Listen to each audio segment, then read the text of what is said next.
Hey everyone, Jeremy Knopf here with another episode of the Public Relations Declassified live stream. And today we're going to be talking about something that is becoming more and more important from a public relations and branding perspective. It's already pretty damn important, but it's going to be something that is absolutely essential to every entrepreneur, and that is creating authority status in an AI-driven world. Now, when we talk about AI, there's a lot of different aspects of it that we can dive into, but the reality is AI is here to stay. That being said, most of what you hear about AI is exaggerated, both on the positive side as well as on the negative side.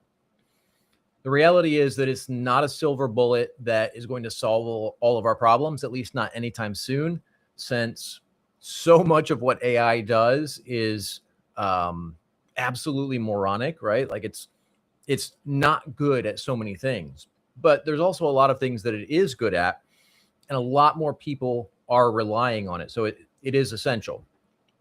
The other side of it is, on the negative side, it's not this monstrous thing that's going to be the downfall of society. Now, I know that some might disagree, but who knows? We'll see how it plays out. Maybe I'm right. Maybe I'm wrong.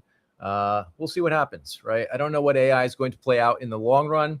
I don't think it's going to be this end of society type of thing.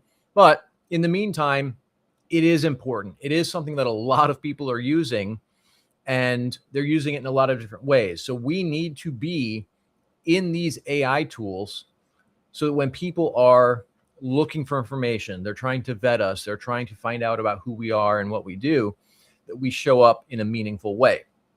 Now, it is a tool that most people are using in some way. And when I say most people, I'm especially talking about the entrepreneurial community, the business community, even outside the entrepreneurial world, right? Like, larger companies, Fortune 500 and whatnot, like they're using it in a lot of ways as well. Maybe your grandmother is not using it a bunch, but most people are using it. And they're using it to ask specific questions. And that's what we're going to be addressing today. We're not going to talk so much about, using it to automate things or using it to create stuff for you or anything like that. We are looking at this purely from a public relations and branding perspective. So when somebody's using this to ask questions, there's a few types of questions that they're asking, right? They might be looking for info. So let's say you're in real estate, for example. Maybe you're a wholesaler or you're a realtor or you provide funding in some way. They're looking for information related to those topics. So in those types of cases, of course, you want these AI tools and the LLMs that power them to be returning information about you in its answers, right? They're also, all right, so that was the how-to side, right? Like the information as far as how to do a thing. In some cases, they're also looking for info, right? How does this industry work? Who are some of the top people in the industry? Who should I be looking to for advice? Things like that.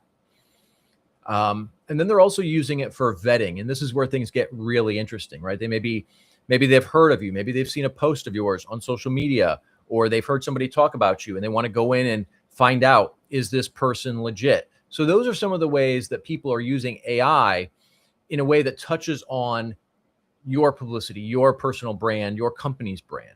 So these are things that we need to be addressing in all of our marketing. So you need to show up in an authoritative way in these tools, the same way that you used to have to show up in Google, right? So if we look at Google, if somebody goes and searches for your name, like this is an example of a search for my name, and you see this knowledge panel up here, right? You've got some images, you've got some little cards with links to various things related to me. It might be some podcasts that I've been on, some articles that I've been featured in. I can't quite see that screenshot. It's a little small on my computer right now, but it's probably got my live stream in there somewhere, right? And this is something that is triggered algorithmically within Google. And that's something that conveys authority status, right? Google is looking at certain signs to indicate that someone is an authority in their industry. Now, that's been the case for like 20 years.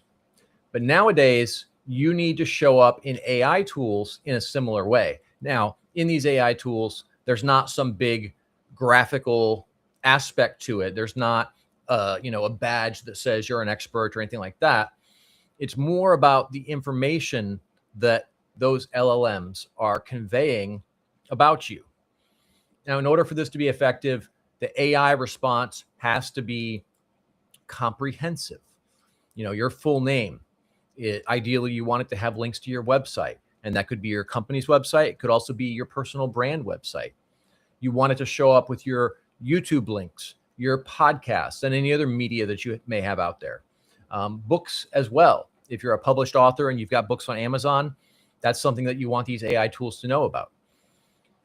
Media features are another one. And this is actually a really important facet of that. And that's why public relations plays such a big role here, because not only will those features show up in the AI tools, but also those media features play a big role in you being accurately cited in these AI tools to begin with. So we're going to take a quick look at a few responses in some of the AI tools that are out there. I did this for a presentation at one of the mastermind groups that I'm a part of a few months ago, but I went into ChatGPT in this case, and I asked, who is Jeremy Knopf? And it gave me a bunch of information. It's got some of my websites. It's got my background in work. It's got some of my other information out there. So it's pretty robust. It's pretty comprehensive, but that didn't just all magically show up. There was a lot of things I had to do to get ChatGPT to find and identify and recognize that information as valid sources. So we're going to talk a little bit about that here in just a minute, how to get the LLMs to get the right information in there. It's worth noting that when AI kind of first came out onto the scene, that wasn't the case. If I would go and I would, ask it something about me, most of the information initially was incorrect. For example, it had something in there saying that I was an Army Ranger. Now, if you know anything about the military, you know that Marines do not like to be called Army guys, soldiers, right? So I put a lot of effort into getting the right information into the LLMs. Now, in this particular one, this is just a screenshot, but if this was the active page and we could scroll down on it, there'd be a lot more information in there. I also went and ran it through Grok, and Grok had a lot of very robust, comprehensive information in there for me as well. So you want to look in all of these tools, ChatGPT, Grok, Perplexity, all of these different tools, Claude, there's, God, I don't even know how many there are. There's a ton of them out there, but we want to look through all of them and see how these tools represent us. Because if it's either giving incorrect information or no information, that's essentially the same as if over the last 20 years, somebody searched for you in Google and didn't find anything, right? It's giving the digital equivalence of, a windowless white panel van parked by, a children's playground. Looks kind of sketchy, right? So we want to make sure that it is getting the right information so that it presents us in an authoritative way. So we want these responses to not only tell who you are, but also why you matter, right? So we wanted to talk about our background, and this is where the hero's journey comes in. You guys, most of you who watch this show, this live stream regularly, my story about, overcoming the health crisis, being on my deathbed for 2 years, bouncing back, rebuilding everything, all of that. Those kind of bits of information play a big role. And that's why, I talk so often about storytelling being important. So you need to get that information out into the right places so that these LLMs can pick it up. You also want to get information out there about your accomplishments and the things that convey authority status so that these LLMs can pick up that information, comprehend it in whatever way it is that AI comprehends it, right? Obviously, it's not a person. It doesn't comprehend things the same way that we do, but understanding it within its own system in a way that it can then present that information to users. Now, there's a really cool component of this where you want these LLMs to not only have that information and convey it, but also specifically for them to refer to you as an authority. So if we look at this one, and I'll pull up a little bit bigger screenshot here in a second, I did ask ChatGPT specifically, is Jeremy Knopf a legitimate expert? Now, we'll pull this up on a little bit bigger one here. And the response says, there is reasonably good evidence that Jeremy Knopf is a legitimate expert in public relations, marketing, and personal branding. Though expert is a spectrum, and what matters is whether his expertise matches with your needs. That's kind of an interesting, I guess, disclaimer, for lack of a better term. Anyway, so then it goes on to say, here's a breakdown of his credibility, strengths, and what to watch out for. So in this case, it goes in and it cites information about my company, talks about my background, it talks about where I'm published, where I'm cited, talks about my media presence, all of that kind of stuff. And then, like I said, as with the other screenshot, it goes on and on and on with more supporting information, and it's got links to all of those things. There's also another facet to this where, let's say you have certain media assets, like a YouTube channel, a podcast, a live stream, maybe even a TV show, things like that. So in this case, this is Google's AI overview talking about public relations declassified, this live stream. And it's got a ton of information about the live stream, some of the things that we've talked about, the types of information that we share. It's even got links to some of the episodes. It's got links to third-party validation, right? Other sites that are referencing this as, authoritative information. So this is all as a result of the effort that I've taken to get myself cited in these LLMs the proper way. So that's what we're going to go ahead and break down now. Now, the thing I want to point out is the fact that you're an authority. You could be an absolute expert. You could be at the top of the food chain in your industry, but that doesn't mean you're going to be cited as such in any of these AI tools if you haven't taken the steps that they're looking for to make that happen.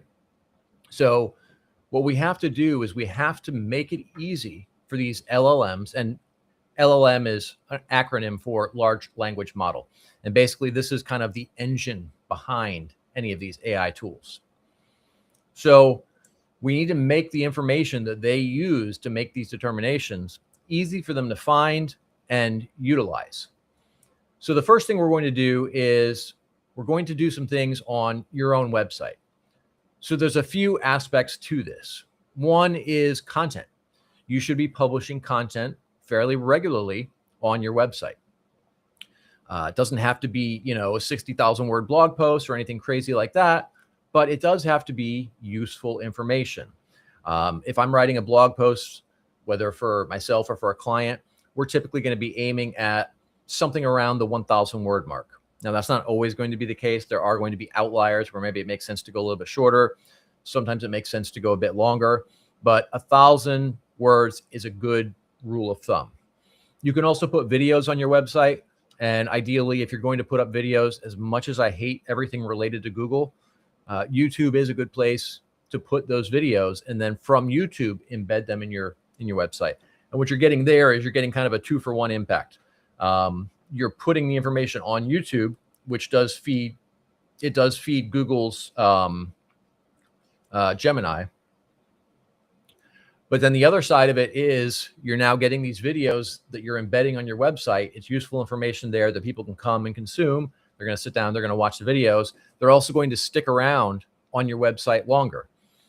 That has an impact from a few different perspectives. One is the longer that somebody's there, that sends a signal to Google that the content here is valuable, that people are finding the information useful.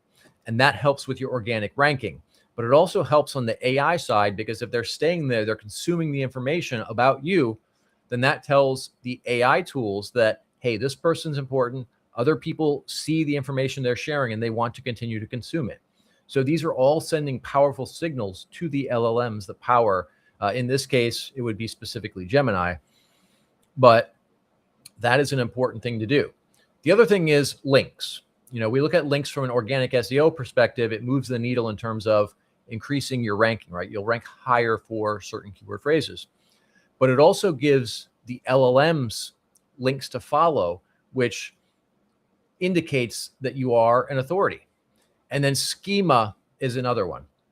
Now, schema is this code behind the scenes. It's in a JSON format. Basically, it's a JavaScript format that sits behind the code. Nobody sees it. It's not a physical thing. It's not part of the user interface, but it gives entity information to search engines and to the bots that the LLMs are sending out. Now, this is important because it gives them a lot of context. And we did talk about schema very in depth in Spartan Community. That's the private paid community that we run. And we walked through exactly how to set up all of the schema on your website. So if you're not a member of Spartan Community, I would encourage you guys to check that out. It's nothing. It's like $47 a month, but there's tons of great in-depth tutorials for things like that. But schema is important because it does give these LLMs some contextual information from an entity perspective. Then we want to look at social media. Now, this is one of those things where there's a lot of myths and misconceptions. So you want to have a large audience. Obviously, larger is better, but it's not just a numbers game, because any idiot can go out and buy a ton of bots, and plenty of people have done that. Just go buy followers. And those are not going to be, often they're not even real people, right? It's just fake accounts that people set up so they can, create large audiences, large perceived audiences, not actually a real audience. The problem is now you've got this large follower count, but then you've got very little engagement. So we'll talk more about engagement in a second. But we want real, legitimate, authentic followers, real people who are in your industry or could be potential clients. The other side of this is your content.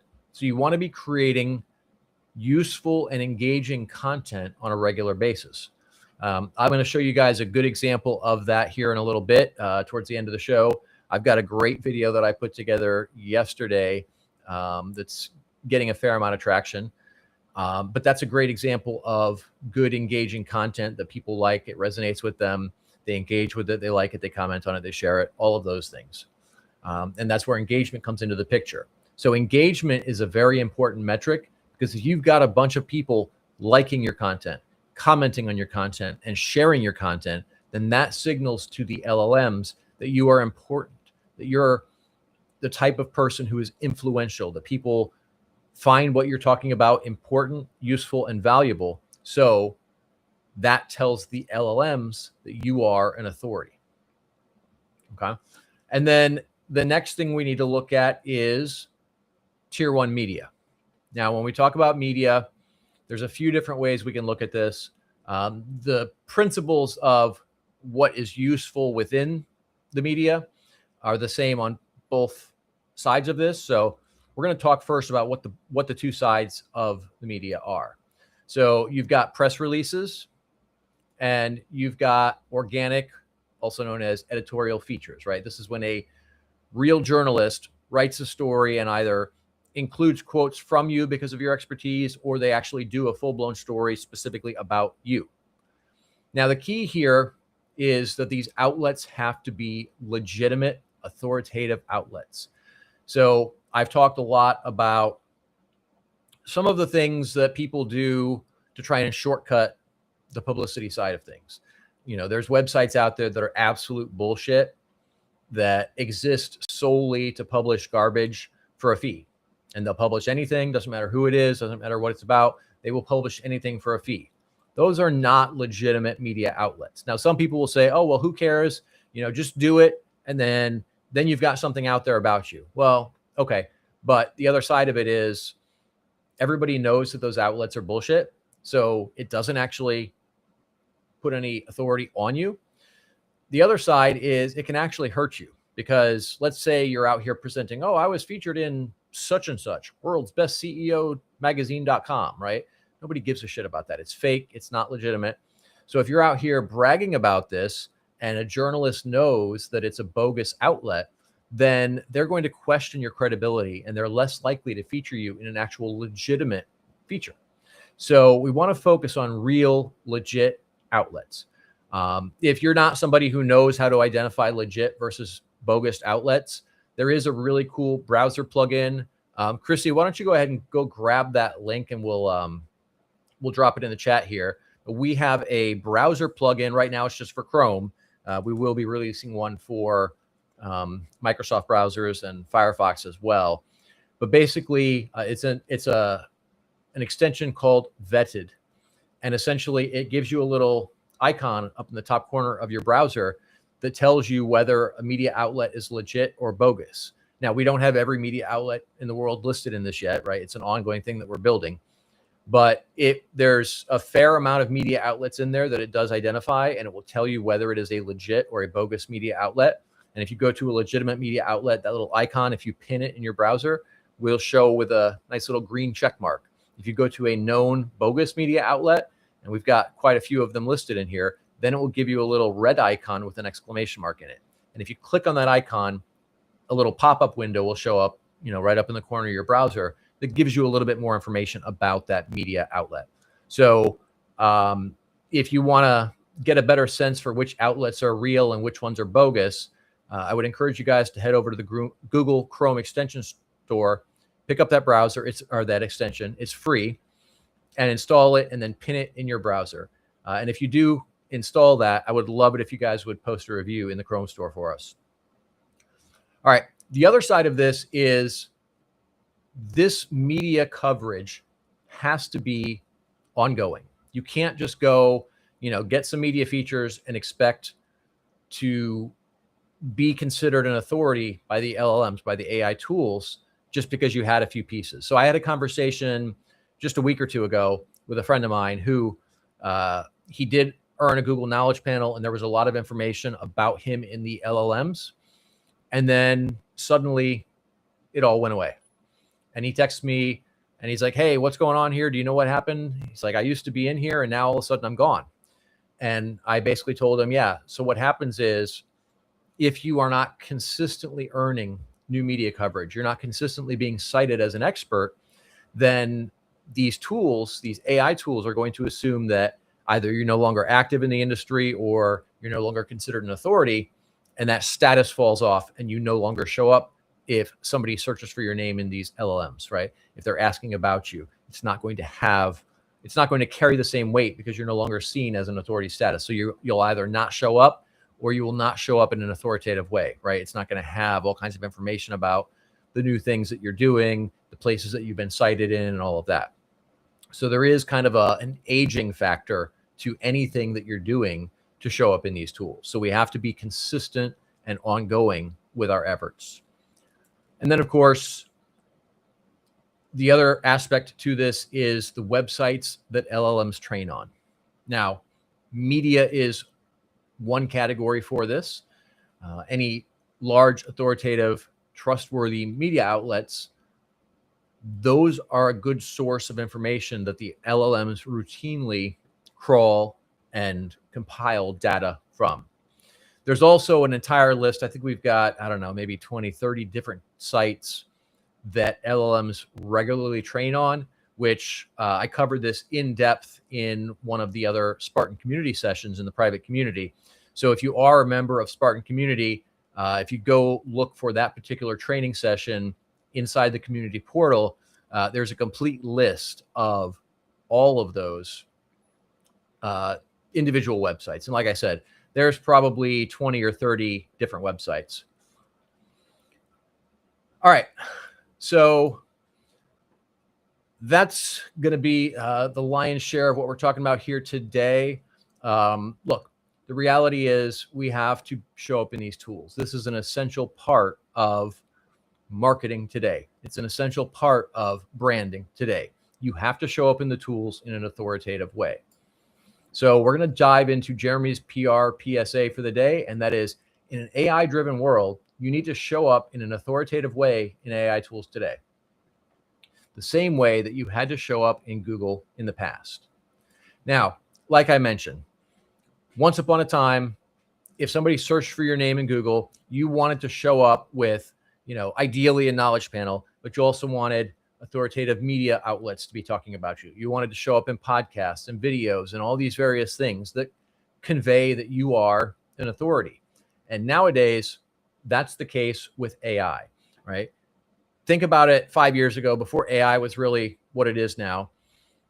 if you didn't show up in Google, people would assume that you were either inexperienced or that you were a scam artist, that you didn't really have the expertise and the authority that they were looking for.